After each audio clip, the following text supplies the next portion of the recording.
Hi folks, my name's Rob and I'm going to talk to you about PVC. But we can't really talk about PVC until we've talked about this bad boy, which is good old classic timber. And this is in fact a flush frame timber window, and this is the beginning really of the PVC industry. Because the PVC industry has forever been attempting to copy this classic window. And whether we like it or not, whether we even realise it or not, we don't really know, but every chocolate biscuit tin at Christmas, every postcard of Anne Hathaway's cottage, we don't realise how much we love timber windows. And it was that the PVC industry attempted to originally capture. And specifically, it's this. This is the mullion, or the internal vertical subdivision of a double casement window. And it sticks out into the room and gives a shadow detail and depth. And it has this lovely subtle ovalo moulded edge. And they did that to break them up so that people didn't snap off the bits of timber essentially, rather than having a hard corner.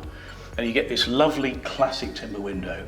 And on the outside, you can see that the frame is what we call flush, meaning that the outer frame and the sash, the opening bit, the casement, is coplanar. It's on the same plane on the outside. And that ends up looking like this. Oh, and of course, let's not forget you can't really call them timber look joints in a timber window. They are timber joints. They're mortise and tenon joints. A classic joint, which is literally from sort of dated at 2000 BC.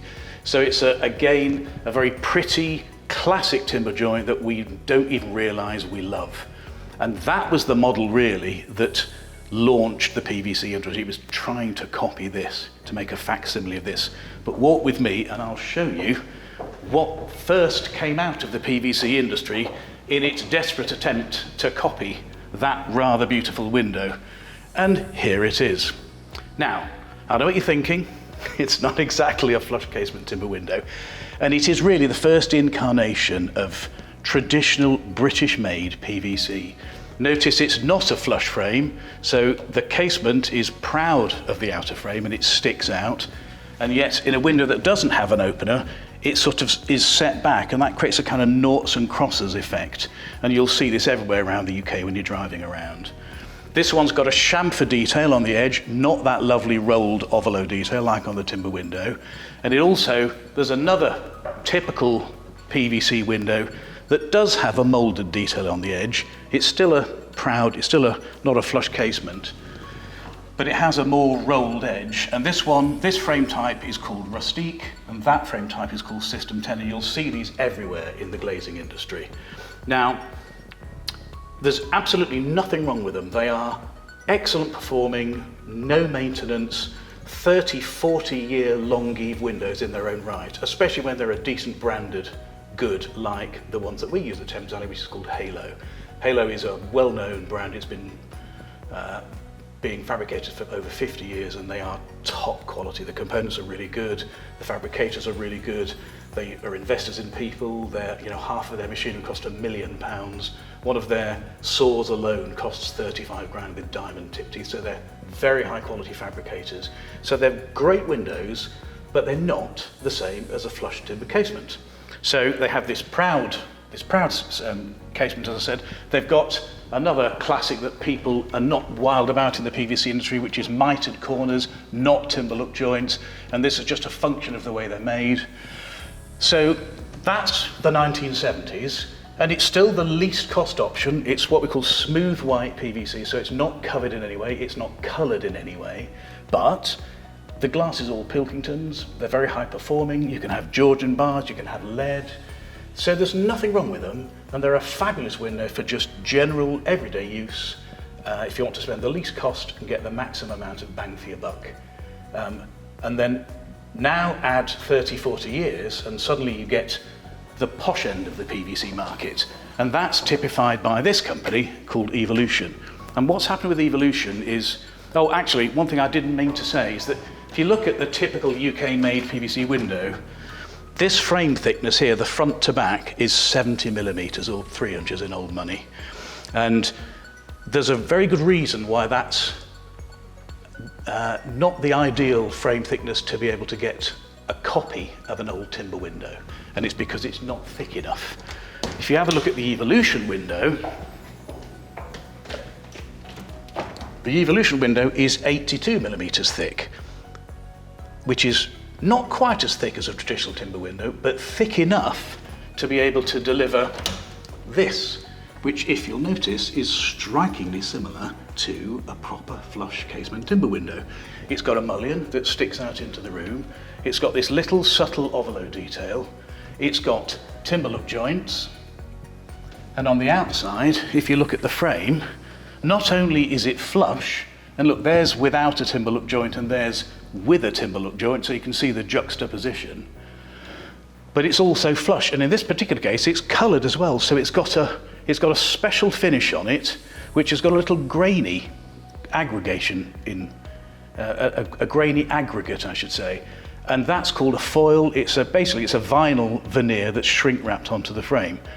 And that's what gives it a slight lift to make it look a little bit more like timber. So the flush casement, the timber look joints, and this thicker frame combine to give literally the poshest PVC window in the UK. The chap who founded Evolution about 15 odd years ago, Surjit Singh, was a proper mover and shaker, and he basically innovated and created this staggering window which took the world by storm, and it still to this day is unique. No one else fabricates Evolution except for Evolution, so it's literally the only company that make their own window. Lots of other fabricators don't hold on to the design. The extruders, they allow other people to fabricate their windows, and it means that lots and lots of less high quality fabricators can make that design, whereas not with Evolution. So it's kept it all under one roof, and therefore it's kept the quality very high. So staggeringly good window. They also do, they don't just do a flush casement, because some timber windows have lipped casements as well. So they do this rounded edge. And again, it's unique to Evolution. No one else does a window like this. But it's still got that 82mm frame, so you get that lovely mullion detail. And then in the rest of the 70mm PVC frame universe, you still get, you know, a much higher quality of window that looks much more like a timber casement window. So here's Halo's top of the range window. This one is also foil wrapped. It's also got timber look joints. In this case, it's got some glazing bar detail as well. It's coloured. In this case, it's anthracite grey. But don't forget, and it's still got timber look joints as well. But don't forget that this is a 70mm frame, so this is the sort of upgrade to the chamfered one I showed you earlier. But it's still got a flatter mullion inside, so this doesn't have that Evolution 82mm frame. And again, I have to stress, there's nothing wrong with this. This isn't a moral argument. It's a question of design and cost. Evolution is probably one of the more dear, well, it is one of the more dear windows in the PVC industry because of that additional value and that uniqueness. This is a 70mm frame that's basically had a timber look joint put on it. It's become flush in its frame design, and it's got the foil wrap, but it's a lower cost than Evolution. So it's still a posh window, but it's not as posh as Evolution. So that's really the story of the PVC industry. You've got smooth white that's much earlier on in its incarnation. Here's another one actually. This is still Halo. This is nearly smooth white. It's just got the foil on it. So this has got the foiled finish. So it's just as it would have been 40 years ago, with the addition of this lovely grainy effect on the finish. And there's one more to look at, which is almost the corollary of that, which is this one. And this, if you look at this side of it, this is also a PVC window, but notice it's a flush frame, but it doesn't have a foil on. This is a smooth white flush frame with timber look joints. So there's a sort of mixing and matching of the different innovations that are available. Obviously, the most cost is where all of the innovations are together in one window, and the least cost is where none of them are, i.e. that window there. And then there's every shade of grey in the middle. So you can mix and match, you can cherry pick which ones you like, but there's no doubt, in fact, the Glass and Glazing Federation, I think, told us in a presentation not too long back that flush frame PVC windows are now account for about 65% of sales of all windows in the UK. In terms of other things regarding the look and the aesthetic of PVC windows, you can get trickle vents, obviously, and in the large majority of cases people need trickle vents now because of building regs. Trickle vents in flush casement windows can be hidden with this little aluminium hood here. You can see there's the trickle vent on just hidden underneath it. Or they can be just sort of bare and in your face like they used to be in the good old days, like this one here. With the glass, it doesn't really matter. It's nothing to do with the window frame. The glass is made completely separately. You can have Georgian bars in lots of different details like this. They're a very crowded sort of Victoriana look for big bay windows. You can have leaded squares which are tight, which are loose. You can have more contemporary style glazing bars like this one, which is the sort of classic intersection of thirds, more typified by Art Deco period windows, in arts and crafts from 1930s style windows. Or you can have internal glazing bars. These were the very first incarnation of glazing bars, and they're inside the glass, so nice and easy to clean, but perhaps don't look quite as contemporary as the ones that are on the stick-on on the outside. Or you can have nothing at all, just bare glass. This is actually an aluminium window, but there you go, that's just glass and nothing else. So the window and the frame are completely different. They're separate and they're not made, they aren't dependent on one another in the way that they're fabricated. So for us, we've got two brands of window. There's Halo, which are the classics, but very, very good, very, very high quality because of the age of the fabricator. The fabricator that's making them is over 50 years old.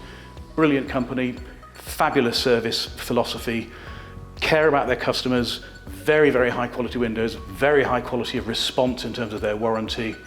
And then the other one is Evolution. Evolution is a much smaller company that operates definitely at the top of the PVC market and is absolutely into conservation jobs, into jobs where the customer just really wants timber, but either can't afford it or just doesn't want to do the maintenance. But what they want is this fabulous mullion detail. And that's really Evolution's center. That's the center of their world.